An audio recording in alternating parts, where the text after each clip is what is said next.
Pleasure of meeting today's guest speaker, Virginia Smith, last year, and I was immediately impressed by her career journey, her entrepreneur spirit, and her persistence and perseverance of embracing challenges as opportunities. We were excited when she accepted our invitation to be our guest speaker. Self-described serial entrepreneur, owner of Next Vision Salon and more, MCC alumni, mother of three, international hairstylist, licensed massage therapist, independent hip hop artist, travel entrepreneur, and community advocate. This is just my short list of all the things to describe her talent and achievements. Virginia's passion is connecting with others and making a positive impact through life experiences. By sharing her journey of embracing challenges as opportunities and not setbacks, Virginia hopes to inspire and encourage others to persevere to achieve their success. Please help me this morning in welcoming my career story guest speaker, Virginia Smith.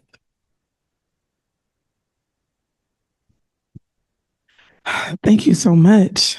Um, Miss Barbara, that was amazing. I got like a little tear building up in my eye right there, because sometimes when you're in your vision and your passion and stuff, sometimes you're just like face forward in it. You don't necessarily see what it is that you're doing and how much of an impact that you're making in the lives of individuals. So for you to hear it and stuff like that. So I'm a little touched. So, whew. How's everyone doing today? Good. Good. Well, I hope after today, after this moment with me, you'll feel amazing. I believe words are powerful. I'm going to set this down here. I believe words are powerful in how you see yourself and how you are able to accept what's happening to you in life as you're journeying in life as divinity. For instance, on my way here, my intentions were to be here at 10:30. I had to take care of some things at my salon today because, as a business owner, things happen just like life, the unexpected. You know what I'm saying? So you just kind of got to roll with it a little bit. Pay attention, kind of like driving down the road. You got to pay attention. You got to drive for everyone else, plus yourself. So in getting here, trying to get here, I see an accident. And I thought to myself, had I continued on the plan that I originally had, which was coming here, not considering the accident or whatever I had to deal with at my salon. But if I had to be here, if I was intentionally being here and that plan went accordingly, that could have been me. And that's how I look at life. And when I began to look at life, I began to look at things as an opportunity, everything, no matter what's happening. And then my life changed. So, as you guys know, my name is Virginia Smith. I am now a 3-year salon owner, be June 1st.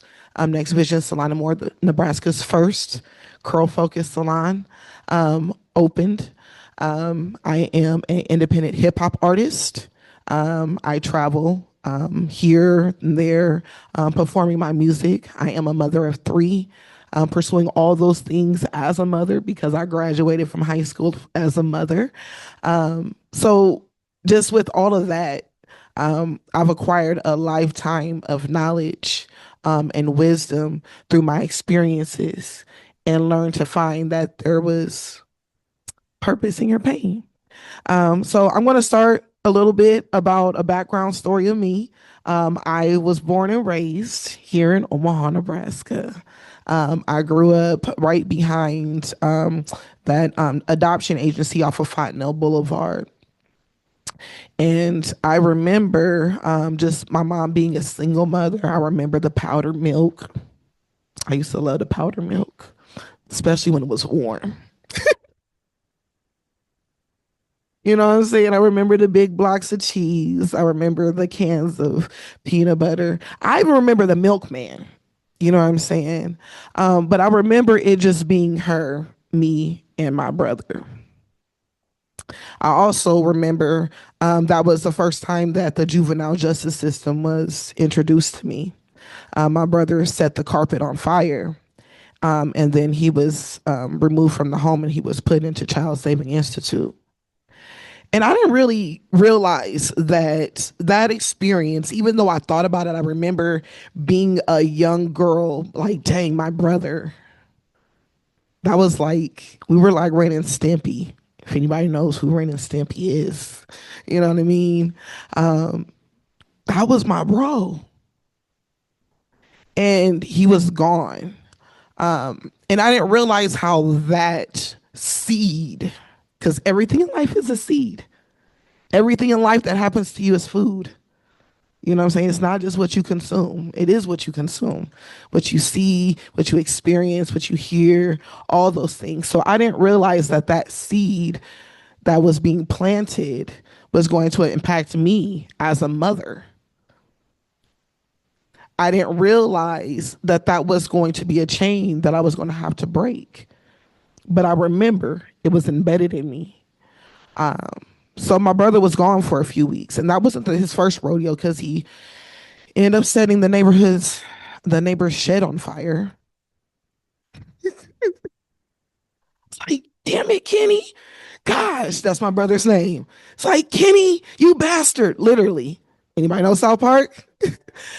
Because we didn't know our dads, and his dad was in and out of our lives. So I know there's going to be a little bit of a rabbit hole. This is my life, you know what I'm saying? But welcome to it. My vulnerability inspires me, and I hope it inspires others. So back through the rabbit hole we go. So my brother, he ended up going into Child Saving Institute again because he said that on fire. No, that time it was Boys Town. I take that back. It was Boys Town.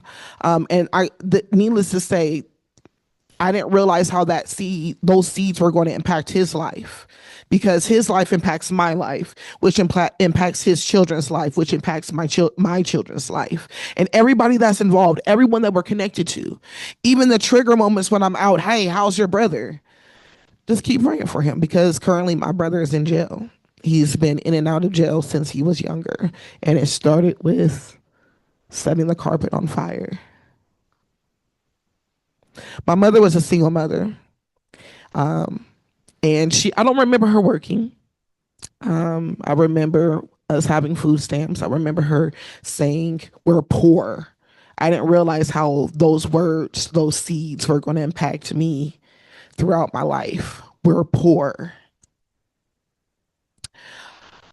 So she was, as a single mother, I would hear those things. And, every now and again, we would get a food stamp, $1 food stamp, go to 4 Aces and 30th down the street, and get those 50-cent candy bags. But she can always afford that. Sometimes she would send me with $10 so I can get her GPC cigarettes, because at that time, children could buy cigarettes with food stamps. So she would send me with $10 of food stamps. I would get her GPC cigarettes, wintergreen, long. And then I had $1. My brother had $1. But she didn't always have that. So I didn't realize that that was planting the entrepreneur seed in me. I didn't realize that I decided to getting a grocery bag and going and collecting cans, because I knew that I can cash cans in for cash. And I knew that it was by the weight on how you got paid. So I would just take a little bit of sand and fill up that can. Okay, because I wanted to make it weigh a little bit more so I could get a little more, but not too much because I can't break the machine. And every now and again, I would go back to the machine because this was my business. I didn't realize this was my business. The machine would break. It would break. I was like, dang. So, oh well, I'll still keep collecting my cans because, all right, well, it's going to get fixed. And I'm just going to have more cans to cash in. But still, okay, maybe I should just do a little less sand and get more cans. So one day, I was eating my candy. I would cash in my cans because this is right over here. I would go to the Phil's Foodway. And that's where I would get my candy, my mom's cigarettes and things like that. And you could cash your cans in right there. So I would cash in my cans. I would go get my candy. And my thing were lemon heads, you know what I'm saying? Red Hots and my sunflower seeds. So I would get those things. And I remember sitting outside on my front porch snacking. And my friend Ronaldo comes over. He was like, "Where you get all that from?" I said, "The store." Duh. "Well, how'd you get all that? Money." "Where'd you get money from?" "Cash and cans." "Dang, leave me alone." "Dang, well, I want to do it." I was like, okay. I didn't realize that that was my first employee. I'm like 6 years old. Because I couldn't always get food stamps from my mom to go to the store, I figured out a way for me to get my money. And I inspired somebody else to do it. So we go on our journey. And this is how I learned, like, you can't just work with everybody. You gotta, people could be cool, you know what I'm saying? But sometimes you gotta realize, like, hey, you're great, but not over here. You know what I'm saying? We can hang out, that's cool, but over here, yeah, we're gonna leave this for somebody else. So we're over here collecting our cans, and I'm telling him my little trick: don't fill it up with too much sand. You know what I'm saying? Here's you a plastic bag. I got my plastic bag. You take this territory over here. I got this over here, and we gonna meet back. Man, I tell you, it went 5, 10 minutes, and I'm thinking about kid time because for me it was like an hour. It was probably like an hour, hours worth of work, but it was probably like 5, 10 minutes. He comes back and he's just like, "Yo, are we done yet?" I was like, "No." "How many cans do you got?" "I got two." "That's nothing, sir. Like, what are you doing? Like, get some more cans." Man, I'm tired. I was like, okay, all right, fine. So I kept collecting cans. And every day for probably about a week, he would ask me, "Hey, you catch any cans?" I was like, "No, I need more cans." All right, come back, come back, come back. So finally, I got enough cans, cashed in the cans, and he knocks on my door, boom, boom, boom. I'm like, yeah. He was like, "Cash in cans?" I was like, yeah. So I handed him a quarter. And he was like, "That's it?" I was like, "You lucky you got that." And closed the door. But I also didn't realize that that was another seed that was planted in me to be able to let go, to be able to keep going. Because when you're moving in life, when you're on your goals, people are going to want to come along. They're going to want to come along the way because they're like, "Oh, that looks good over there." Friends, family, all those people. But then you're going to realize along the way, hey, they're really not serving me. And if you keep them around, they will hold you back. So, needless to say, going back to being a child, um, my mom continued to be there. I realized I didn't realize that that was another seed that she was planting, the sacrifice of either being dependent on socialism, services, or being a mom and going to work and making sure I could do everything and get the Jordans and get I'm sorry, let me go back. The Reeboks, the K Swiss, the BK Knight. You know what I'm saying? The British Knights. You know what I'm saying? Let me go back a little bit because we weren't rocking Jordans back then. You know what I mean? Jordan was a little later. But she sacrificed working so that she could be present as a single mother, which I also didn't realize that that was going to plant a seed in me to constantly work because I remember not being able to have those latest clothes and shoes. So when I became a mom, I worked. Like, I'm crushing it. I'm going to school. I'm writing music. I'm doing everything that I feel like I need to do, and I'm missing out on things with my children. I'm there, but I'm not there. I didn't realize the fact that my father not being there was another seed that was being planted in me, that it would affect my relationships with men. To have three different fathers, to be graduating from high school, finding out the day before you walk across the stage that you're pregnant, to tell the person that you're pregnant by, "I'm pregnant," and he tells you that you'll be raising this child on your own, offers you money for abortion. I was like, I could have took that money. I could have did a lot with that and kept your baby. But I said, no, we're good. Because I remember what my mother did. I remember my mother being present. I remember my mother loving on us. I remember my mother telling me that I was smart, that I was beautiful. I remember telling me that I could be anything that I wanted to be. I remember her telling me when I got A's and B's that that's too many B's. You're better than that. My mother didn't settle for me to be mediocre. And those were the words that popped into my head every time I face adversity. Those words that my mother planted in me. When she would tell me, hey, I've lived my life, you live yours. That prepared me for when she passed away. Not even a year after my daughter was born. The daughter who was born 2 days before her last birthday, do I ask you? I mean, everything in life is divine. Because guess what? I was pregnant when I started here at Metropolitan Community College back in 2003 after I graduated from Central High School. Finding out that I was going to be a mother, I went into labor in the middle of my first year here. So I put a pin in it so I could start being a mother. Then I went off to hair school because I decided to do hair. See, growing up in elementary school, they were telling us that you need to make sure that you find a career where technology cannot take over.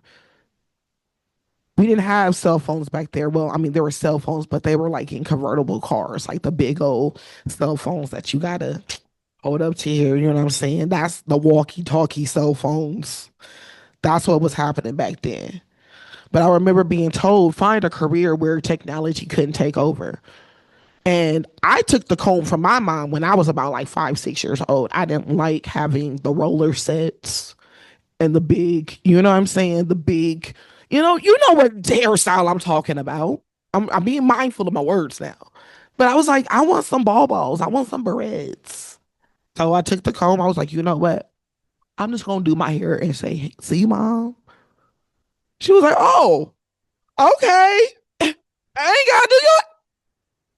So I started doing my own hair. Needless to say, I was like, okay, I'm pretty good at this. So I would see styles in high school. I would try to mimic it. You know what I'm saying? I was like, okay, all right. And then I go home and I would do it on me because I couldn't go to the hair salon. We were poor, remember? Even though I wasn't living with my mom at that time because I grew up in foster homes too. My elementary years, I ended up experiencing my mother's mental illness. She was diagnosed with paranoid schizophrenia and bipolarism when I was in elementary. So we went in and out of back and forth to my grandmother's house until we eventually ended up in our first foster home. I'll get back to that here in just a second. But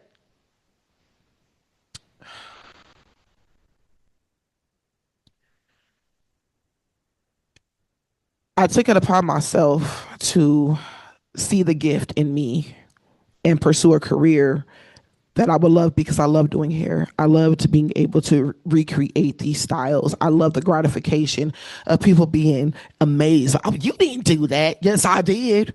Yes, I did. Okay. Yes, I did these braids. Yes, the parts are straight because I used 2 mirrors.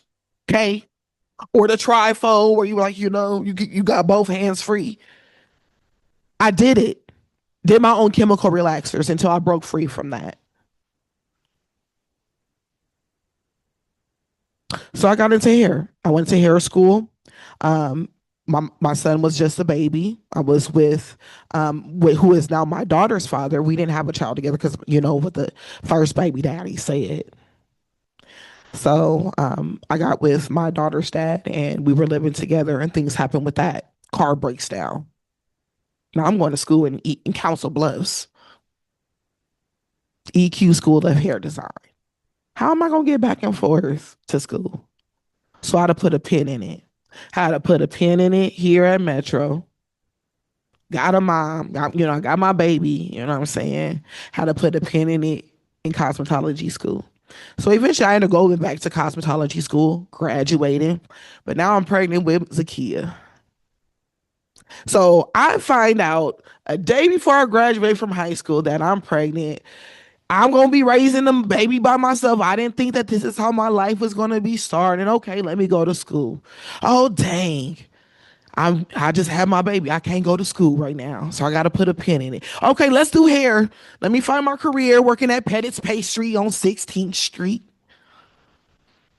And then my car breaks down. How am I gonna do all this? End up getting the car fixed. Went back to school and graduated. Pregnant. Not even pregnant. Let me tell you a little story about that. We walked pregnant, but the week before I graduated from hair school, I went into labor with my daughter, which was a week early. So as I'm in labor, braiding my cousin's hair, my auntie's looking at me like, "Hey, Nisi, you okay?" I'm like, "Yeah, I'm fine. I'm fine. I'm fine." Because I knew I already had one before. I got to wait this out. Because if you anybody how many moms? Okay, you get to the hospital, it's a waiting. So we gonna wait this out because we already know. I'm good. I'm good. We gonna get this hair done today. I'm not gonna leave my cousin halfway done. So I get home and I tell her that I'm like, "Hey, pack the bag. Call my doctor. Yo, I'm in labor." "Well, we're a week early. I think you're just having Braxton Hicks." I said, "How about you just meet me at the hospital? Because I'm on my way and you should be there." Okay. So I get to the hospital a week before I graduate from high school. I mean, hair school. It's Sunday. They say that they're going to keep me because I'm dilated. I called the school. I said, "Hey, I'm having a baby. I'll be back in a week. Let me know if you have any questions." Blah, blah, blah, blah, blah. I had my baby. I was back in a week. They looked at me on Monday. They were like, why are you here?" I was like, "What you mean? You think I want to take 6 weeks off, come back for a week and look at y'all? How about this? How about my nana got my baby, who moved up to Kansas from Kansas City because my best friend had her baby. So now we have a nana to help us take care of our kids. Rest in peace, Nana. We have a nana to help us take care of our kids because all the friends that I've had in high school are still my friends today, and our nana raised our babies. So my nana took my baby. She called her my womb baby because 1 week later she was taking care of my baby. And y'all know childcare don't start until 6 weeks. I went back to hair school and I finished. And I took my 6 weeks off and I started at Regis Hairstylist. My daughter's dad go to jail. I just graduated. So I thug it out at Regis. Grow, grow, grow, grow, grow, grow, grow, grow. And then the toxicity starts because y'all know if y'all work with a lot of women, it can get toxic. You know what I'm saying? We are a lot of unhealed individuals because people don't want to dive deep into self. But diving deep into self, it allows you to heal, which is the power of your perseverance. That's how you're able to find purpose in your pain and be able to persevere through anything. So my daughter's dad goes to jail behind our dog, but it wasn't behind our dog because you know there was a domestic violence dispute because I called because we experienced it. Didn't realize seeing the things as a child that it was going to impact me, the unspoken things that my mother went through, that my aunts went through. I didn't realize that not speaking about it, because what goes on in this house don't stays in this house. You don't talk about our business. I didn't realize that those things were going to impact me the way that they did. Experiencing my first DMV, domestic violence relationship when I was in high school. It was on the news.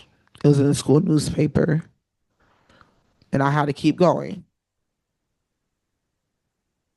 had to go to school with my hair covered because my bruise was too noticeable. But I didn't realize that later on I would be able to talk about these things. I didn't realize that I was going to be able to connect with other people and let them know that no matter what in life, you know what I'm saying, you decide to no longer be a survivor. You could be a thriver. So everything that I thrive through, I communicate with people about, especially my children, starting with them.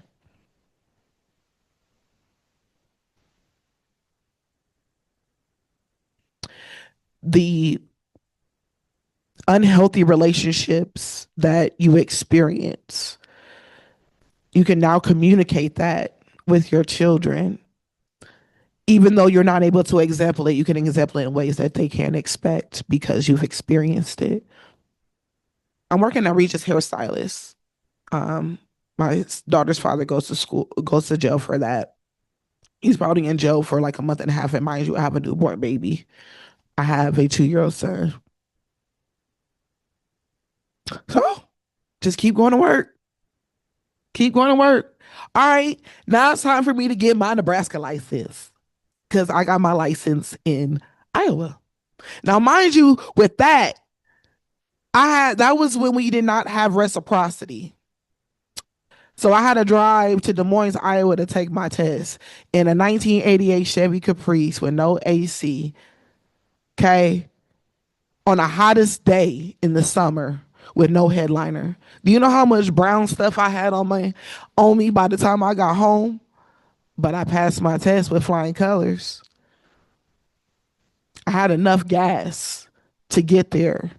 And it was by the grace of God, my great friend Rose, whose grandma was watching our babies, rode with me because I needed her car to get gas to get home. And she put gas in my car and she fed me because I said, okay, keep going. I couldn't see how I was going to be able to do it, but I knew I needed to do it. And because I said yes, because I chose, the path was paved, even though I could not see it. See, a lot of us in life, as we're setting goals and working towards those goals and towards accomplishing them, we're going to be tested along the way. Obstacles are going to happen, and it's a test. Are you going to give into that obstacle? Because people won't show up because something happens. I could have not showed up today because something happened. And I see the divinity in it. It's scary. It's scary because a lot of these times I'm by myself because I saw something in me when I was a little girl and I didn't realize what it was until now. 2020 COVID, that changed me. That changed me. After I acquired my massage therapy license, after I went back to Metropolitan Community College prior to that to acquire my associates in business, because I was inspired because my mother had passed away not even a year after my daughter was born, the daughter that was born August 23rd, 2009.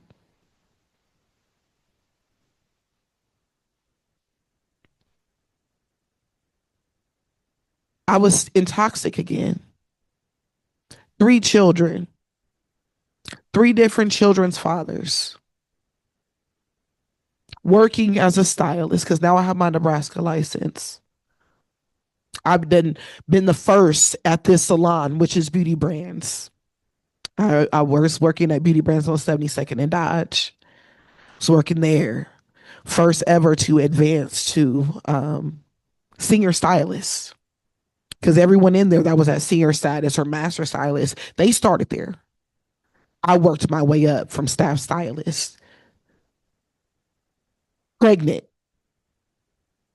with my youngest child now, who's 15. When I got that promotion, I was like, okay, so now I got that promotion. I'm going for trainer. We ain't got no trainers here at this salon. What I gotta do? I'm senior stylist now. Pregnant. I remember auditioning in Kansas City, Kansas. Me and my friend Tammy, we drove down there. My first time, I was like, you know what? This is where it's at. Because I remember me believing in myself because I fell into fear. I fell into faith in myself, and everything began to fall into place. I remember in hair school, me setting up because we had a guest speaker, them asking, what is your dream? What is your goal? I said, I want to be a salon owner of a salon chain, possibly around the world. And people chuckled. It's like, okay. Like, all right. I hear y'all. So in this moment where my application got accepted to audition to be a trainer, first trainer at this store, I'm like, yeah, what? We staying at the Hampton and suites is paid for, the rental paid for. I just need to come. Oh, this is my tool list. Okay. So I go pregnant. And I remember us sitting down and us having to get up individually and introduce ourselves and them asking, give us one word to describe us. And I remember saying, I'm Virginia Smith, da, da, da, da, da, you know, Omaha, Nebraska, and I'm hungry. Now they're thinking like, oh, she's pregnant. She's hungry. I was like, no, I'm hungry for more. I'm hungry for knowledge. I'm hungry for opportunity. I'm hungry. And they just sat back like, huh. So I made the training team, and shout out to Leah Lasala. She is still in my life today. She is behind the Kansas City Chiefs cheerleaders and their look. She offered the opportunity. I had the opportunity to work on the KC Current. If anybody's into soccer, I got to work on the KC Current for their photo shoot. You know what I'm saying? I got to be able to go to Houston, Texas, paid opportunity to train stylists in the art of textured hair because of that seed that was planted there, because I pushed through all of that. Mind you, when I graduated from hair school, I'm at my salon in my career. I got a newborn baby. You know what I'm saying? And my daughter's dad go to jail, but I kept going. I got my Nebraska license. I'm working in the salon. I'm the first senior stylist. I'm the first trainer. And I did all that pregnant and single by myself. And we ended up breaking up. And then I ran into my high school crush, who is now my youngest daughter's father. Went from one toxic relationship to another toxic relationship and birthed children through all of this. And then realize that those would be seeds also. But depending on the seed and how you nurture it, you can yield a mighty harvest. You can yield a resilient harvest, genetically modified by you. So I then traveled doing hair, paid opportunities. I got to meet Farouk Shami. Anybody who knows Chi, the flat iron, the first ceramic flat iron, yeah, the guy behind that, I got to meet him personally. I was in his house, pregnant. I walk up to him, hey, Farouk, I'm Virginia, pregnant with my youngest. He was like, you don't look like a virgin. I was like, oh, you got jokes. He had jokes. Okay, but I'm gonna put my feet in your pool. And he just let us roam through our house. And I didn't realize that was manifestation right there. Me being in places and experiencing things was going to impact how I saw myself and the things that I deserve to have, the things that are touchable. He let us just roam through his house. This man's like, this right here. This is one of his bedrooms. This room here was one of his bedrooms. 3 pools. He's letting people drive his Lamborghini. Like he was just a free spirit. And I got to experience that and was paid to do it. And I think about those chicks laughing at me in hair school because I saw something bigger than just being behind a chair, just being a stylist.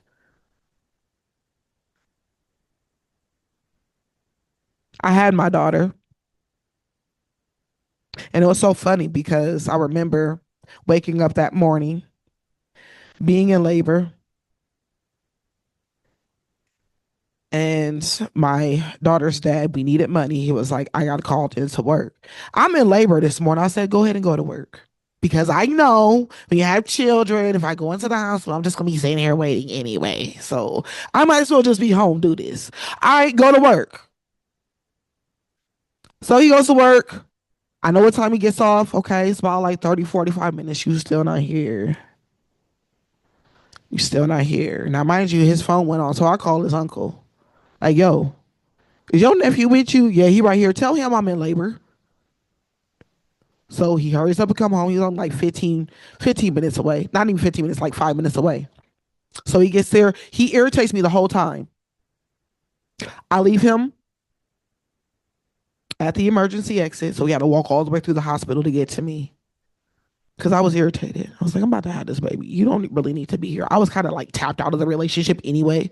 Because I'm realizing I'm like, dang, I'm about to have another baby with another just somebody who just does not get it. And I literally told him you could go home. We get through it. We had a baby. About 2 weeks later, I put him out because I realized he robbed my friend's house. This man was my child care when I had to go to work, and I go to school. I am originally going back to school, graduating from Metro. But I had to let go because it was no longer serving me. I had to think, if I continue to keep this man here in my house, I am exempling to my son and to my daughters what is okay. I didn't know how I was going to be able to keep going to work as a trainer, an educator, because I travel with that. I didn't know how I was going to be able to keep going to school. But I knew it was not for me. So I had to let go and just let God. I had to fall into that fear and have faith and remember that every last time that I just kept going, everything fell into place, even though I could not see it. When you realize that your path is paved, when you make the decision on where you want to go, you don't have to see how you're going to get there. You just need to keep going. So I kept going. Grateful Nana. Grateful to Nana. Because then I was able to continue to go to school and graduate. I was continue to travel for hair and now music. Because this was the same man that was tearing me down mentally and emotionally because he saw a greatness in him, in me, that he couldn't see in himself. But I saw it in him, which is why I was with him.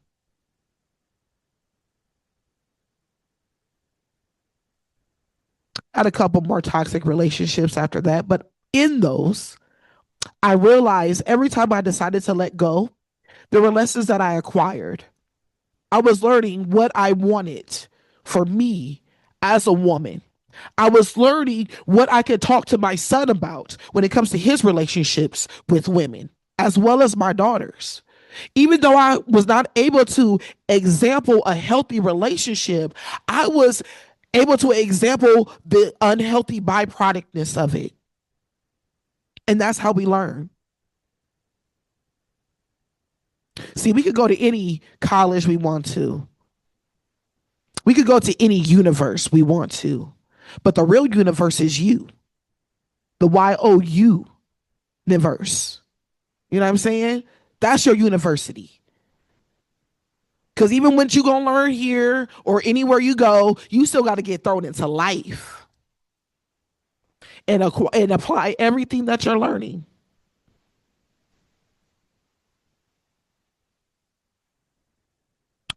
I kept going. 2020 was the biggest break for me. I was actually supporting someone. People couldn't understand it. I get it.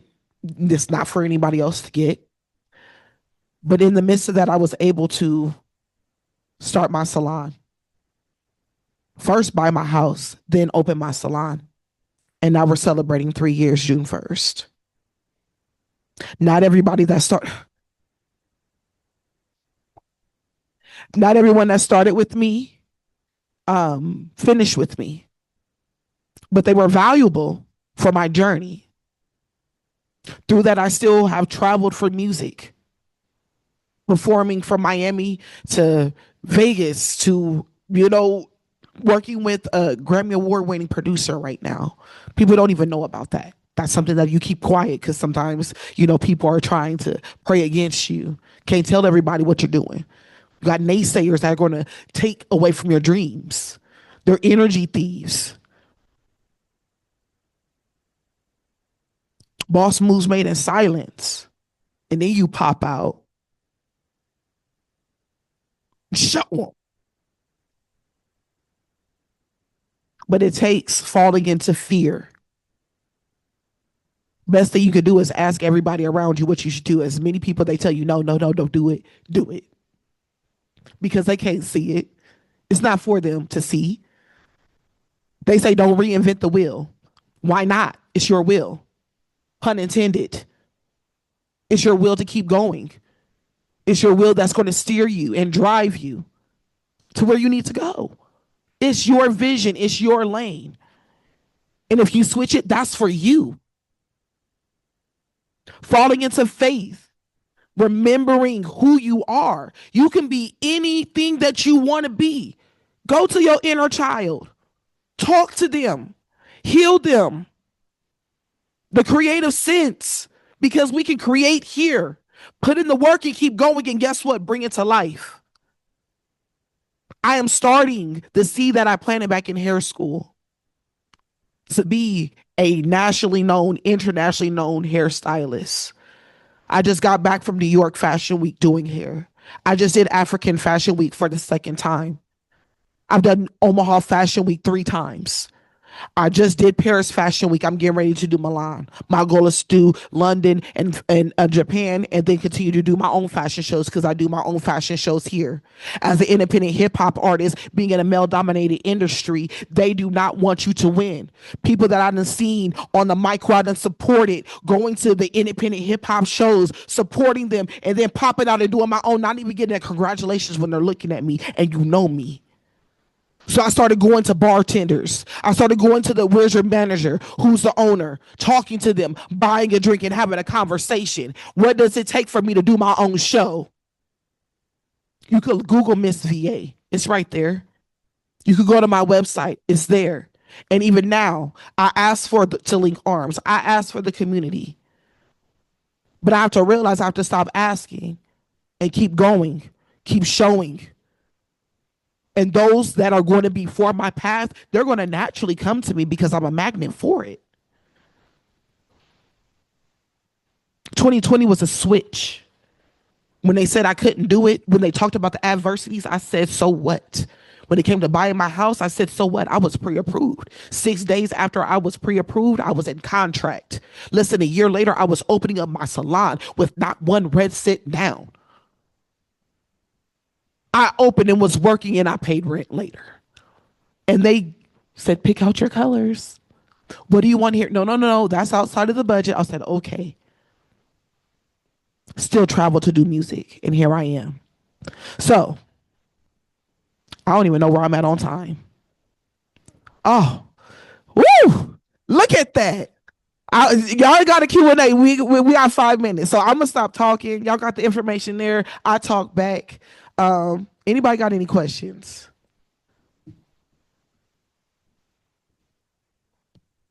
Okay. Thank you for sharing your story. It was really powerful. So thank you. Is there anything you say to yourself every day just to kind of keep going and push through everything? That is an amazing question. I'm a firm believer in affirmations. So I am. That's one of the most powerful things that you can say to yourself. And you attach whatever you want to it. Fair? Anyone else? I don't need the mic. Can y'all can everyone? Okay. That's okay. I can project. That's okay. Okay. Oh, I need the mic. I just have, well, I have two questions, but I'll ask the first one and then let her go. In regards to your professional journey, can you talk about how your associate's degree in business has helped you to be successful in business?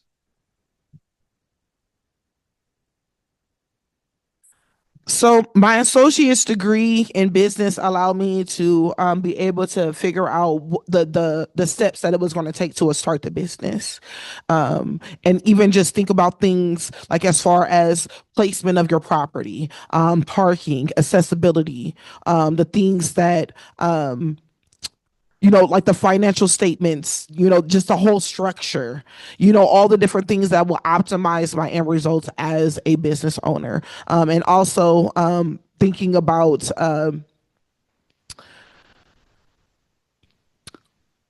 what the statistics. The statistics, it also, like me having 3 years, it's a huge celebration because a lot of businesses don't always survive. You know what I'm saying? So just knowing those things allow me to push past those statistics that defy you as a business owner.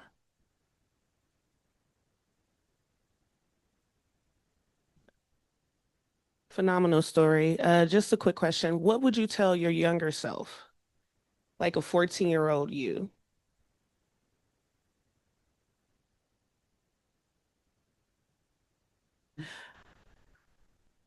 I was pretty motivated at 14. Um, However, I was in the streets though. So I don't think that I could really tell myself um 14-year-old self anything different because I feel like it was all part of the plan.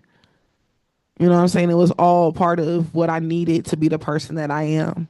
And it was purpose in it all. Cause like now, like some of those same people that I knew in the streets, they're OGs or, they're doing things. And now we have those relationships because now I'm bridging the community. So now we need to talk to our youth. Now I know you OG. Come on now. Let's go. Come on over here, bro.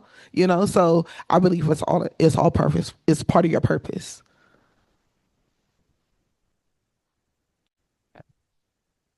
Okay. I understand that everything is kind of like purposeful, right? So I don't want to live my life saying that you may have regretted anything. And if you know anything about the movie The Butterfly Effect, if anybody has seen that, I try not to say that I would change anything to get me to where I am.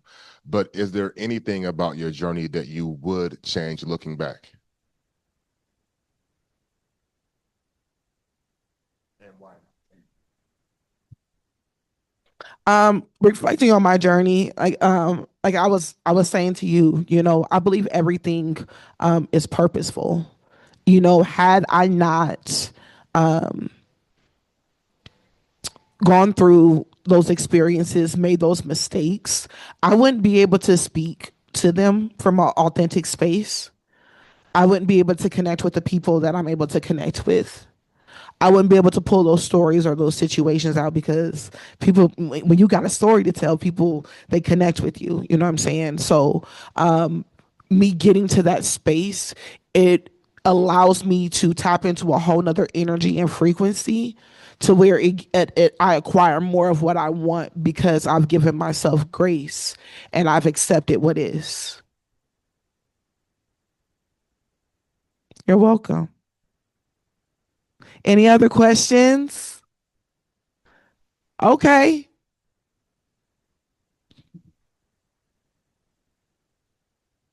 All right.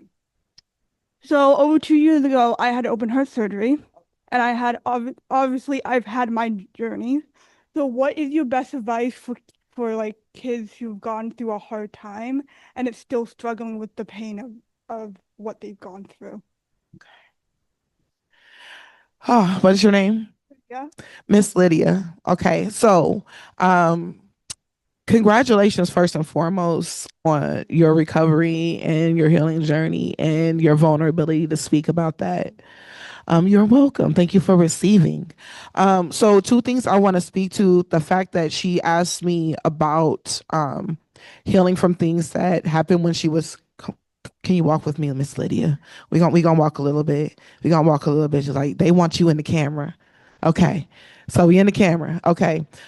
So you spoke to, how do you get through things that you struggled with as a child, right? And you just spoke to, you having It happened when I was 18. and it happened when you were 18. Because that's 2.5 years. 2.5 years ago. Okay. So matters of the heart are real. Like things that this is why healing and shadow work is so important. And I'm probably speaking on something that I probably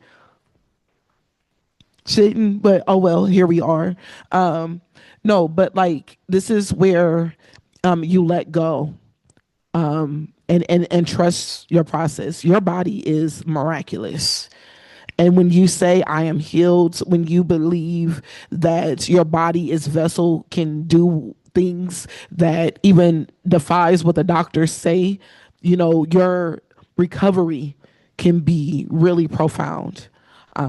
So just think, you don't have to tell your body to process the oxygen the way it does. It does it on its own. You don't have to tell your body to bleed and coagulate so that you grow new skin when the barrier breaks. It does it on its own. So tap into that. Continue to work on healing whatever it is that you need to heal, and just trust the process. Does that help you? Okay. Can I have a hug, Lydia? Okay. Thank you. You're welcome. Thank you for receiving. Now, I see you got curly hair. There's a lot that I can do with that right there. So I could do right there. Any other questions? Yes. You're so beautiful. So when you travel, doing the hair shows, do you have a solid commitment before you go? Or do you just follow with faith that they're going to follow through and pay you for your work? That's a really good question. And that, so I look at opportunities as being invaluable. Like you can't really put a value on it. Because if I put a value on everything in terms of money, then I would not necessarily move there. I would not go. I won't do it. You know what I mean? And a lot of us won't because, let me give you an example. So getting ready to go to Milan, that's $1,500 that I have to pay for myself. No, I'm sorry, $1,750, and that's in euros that I need to pay to even be part of this team, on top of paying for my flight, on top of everything, on top of doing hair, being available, being accessible, all of that. And a lot of people are like, oh my gosh, you would pay that. You would pay that. Yes, I will. Because that is an opportunity that I'm not going to necessarily get doing anything else. It's part of my resume. It's something that a lot of people won't do, and it sets me apart. I can't look at the finances as a roadblock. Money is a tool. You just go get it, which is why I got that grocery bag at 5-6 years old. And it was like, okay, we're going to collect some cans. We're going to get some cash. We're going to get the candy. Even with music, I literally just had my first paid opportunity. A lot of times I go, I travel, I pay to be on it. However, I'm looking at it, okay, I get my own personal flyer. My name is going to be on this flyer. I'm going to get to perform. So now I am expanding my audience to a whole nother audience I would not have touched had I not did this opportunity. On top of that, that's another city that I could put on my resume. There's some other networks that I can make with this. Okay. Now I'm doing my things over here. Now I have a whole network of people that I can call. Hey, I got a show here. You want to come to Omaha? Which is what I'm doing this July, Fashion Flow Fest, July 9th through the 13th. MissVAOney.com. So I know that was kind of a long response to your answer, but did I answer your question? Okay. Yes, ma'am. You know what? That's a good question because a lot of people tell me you need to rest. You need to rest. You need to rest because I'm doing things outside of what normal people would do. I get that. I just listen to self. When self is like, hey, look, you're crying. Stop looking at the computer screen. You're crying right now. And you're not crying, but you're crying. Go to sleep. Or my body will talk to me. So sometimes, it's more so just that constant, continuous communication with self and listen to self because I think that we're in a world where it limits you. Just being a person of color, you're told that you're a minority from the beginning. You know what I'm saying? Which automatically is another seed that prohibits us from tapping into our exponential opportunities. You know what I'm saying? So I will go and tell my body, be like, yo, we're shutting down. If you don't go to sleep, we're gonna be sleeping in a corner. Thank you. Thank you. Thank you.